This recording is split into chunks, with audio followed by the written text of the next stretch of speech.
You feel the first sharp contraction deep in your abdomen. You are alone in the dark. But you will not be alone for very long. For 99% of human history, birth was never a private event. It was the ultimate social survival test. How did your ancient ancestors survive this? Today, nearly all births in the developed world happen in hospitals under bright fluorescent lights.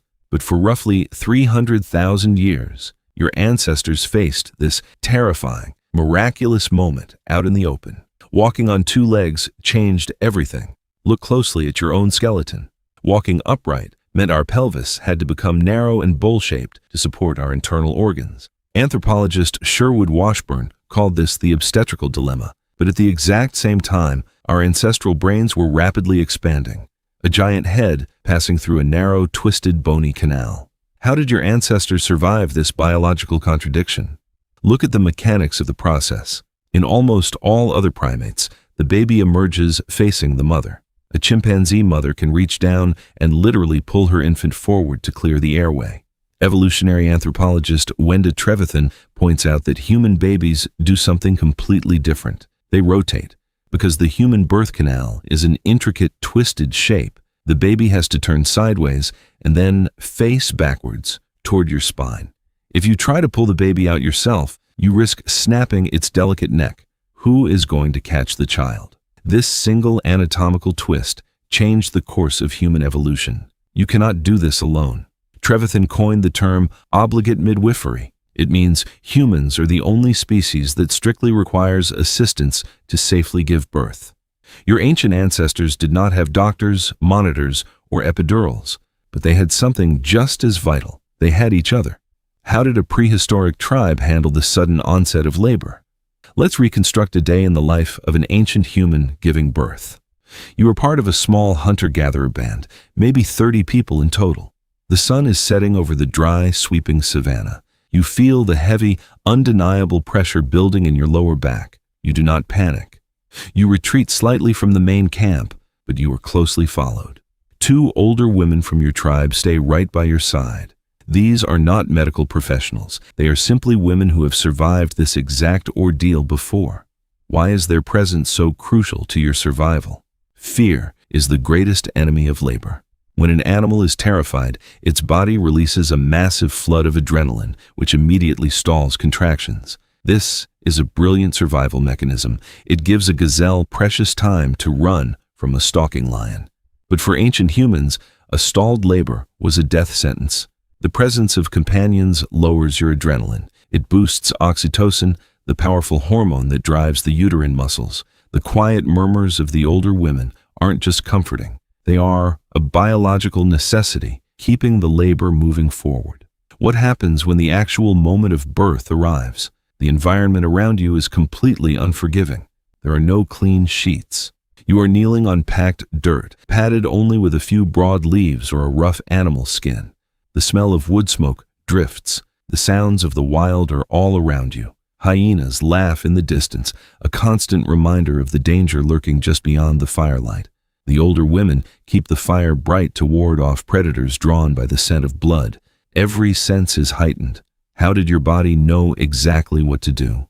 You do not lie flat on your back. That is a strictly modern invention designed for the convenience of doctors. Instead, you squat or kneel or lean heavily against a massive tree trunk. Gravity is your greatest, most reliable ally. The older women sit directly in front of you. They are ready to receive the infant. They know to clear the mucus from the baby's nose and mouth the moment it emerges. They know exactly how to tie off the umbilical cord using woven grass or animal sinew. There are absolutely no sterile tools here. Infection is a terrifying, ever-present shadow. How many mothers and infants actually survived this raw, unmedicated process? The fossil record tells a brutal, heartbreaking story. Archaeologists have uncovered tragic scenes scattered across the ancient world. Consider the famous Ostuni one, burial discovered in Italy. This is the skeleton of a young Paleolithic woman, dubbed Delia, who died roughly 28,000 years ago. She was found with the tiny bones of her unborn fetus still resting securely in her pelvic cavity. Childbirth was the apex predator for ancient women. But those who survived didn't just walk away and heal. They became part of a profound, life-altering evolutionary strategy. Anthropologist Sarah Blaffer-Hrdy calls this crucial system cooperative breeding.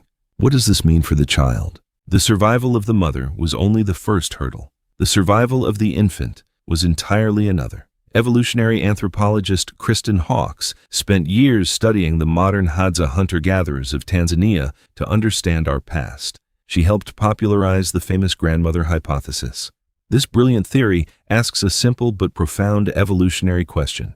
Why do human females live decades past their reproductive years? In most animal species, females simply die soon after they stop having babies. But ancient human grandmothers were an absolute evolutionary superpower. Their constant, dedicated presence drastically increases the survival rate of their newborn grandchildren. Who do you think was foraging for food while the new mother recovered? Human babies are born completely helpless. They are neurologically premature compared to almost all other mammals. If a prehistoric mother had to forage for food, evade predators, and carry a helpless infant 24 hours a day, both would inevitably starve. So the entire tribe steps in. Hrdy's groundbreaking research shows that human survival relied heavily on alloparents. This literally translates to mean other parents. Grandmothers, aunts, and older siblings took turns holding, protecting, and even feeding the helpless child. Does this supportive network sound familiar to you? The massive brain of a human infant requires incredible energy. A newborn's brain consumes over 60% of its entire metabolic output.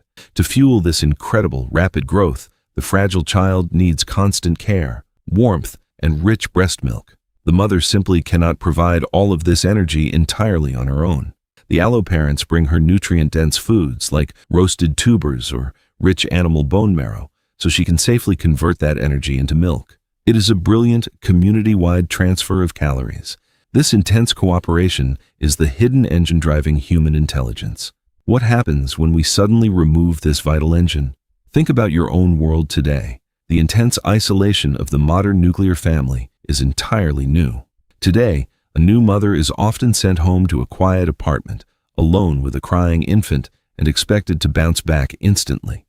This goes against 300,000 years of our evolutionary blueprint. Your brain and body evolved to expect a bustling, supportive village. When modern parents feel overwhelmed, exhausted, and desperately alone, it is not a personal failure. It is a profound biological shock. You were never meant to do this in complete isolation. How can we reclaim this lost connection? The legacy of ancient childbirth lives on in every human connection we make. It forced our ancestors to communicate. It forced us to deeply trust.